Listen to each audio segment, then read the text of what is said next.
Donner, bon d'accord, mais donner, mais qu'est-ce que je reçois en échange? Le rabbin, là, avec votre barbe, petit pas, là, donner, donner, donner. On reçoit quoi en échange?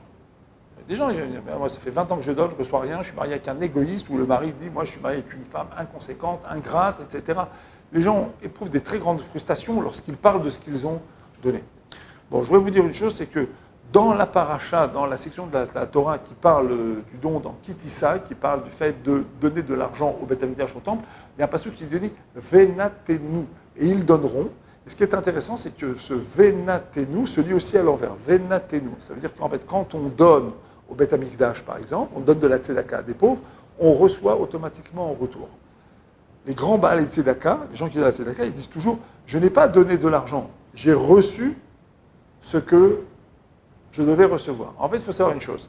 Quelle est la différence entre celui qui donne et celui qui reçoit? Elle est très simple. Celui qui donne a donné de l'argent.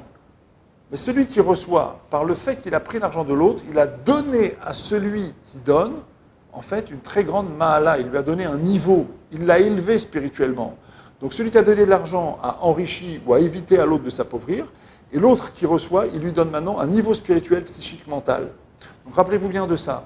Quand vous donnez, vous êtes en train de faire en sorte que l'autre vous donne le statut de donneur. Il vous donne la force d'être un donneur, donc il vous donne un supplément spirituel, psychique, mental. Donc n'hésitez pas.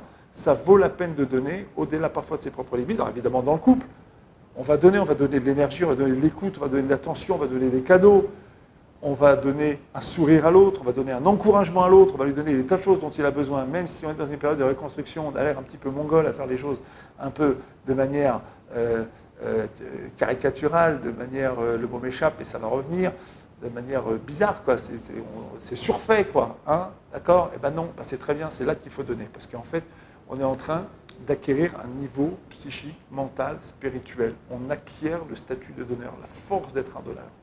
Et ça, c'est extraordinaire parce que c'est la plus belle force qu'un individu puisse avoir dans le monde. Voilà. Donc ça, je le dis, par exemple, que le donneur par excellence, c'est celui qui a des enfants. Il peut siéger dans un tribunal dans lequel on peut condamner des gens à mort parce qu'il fera attention, il aura beaucoup de bonté en lui. On confie facilement des responsabilités importantes aux gens qui sont des donneurs. À bientôt.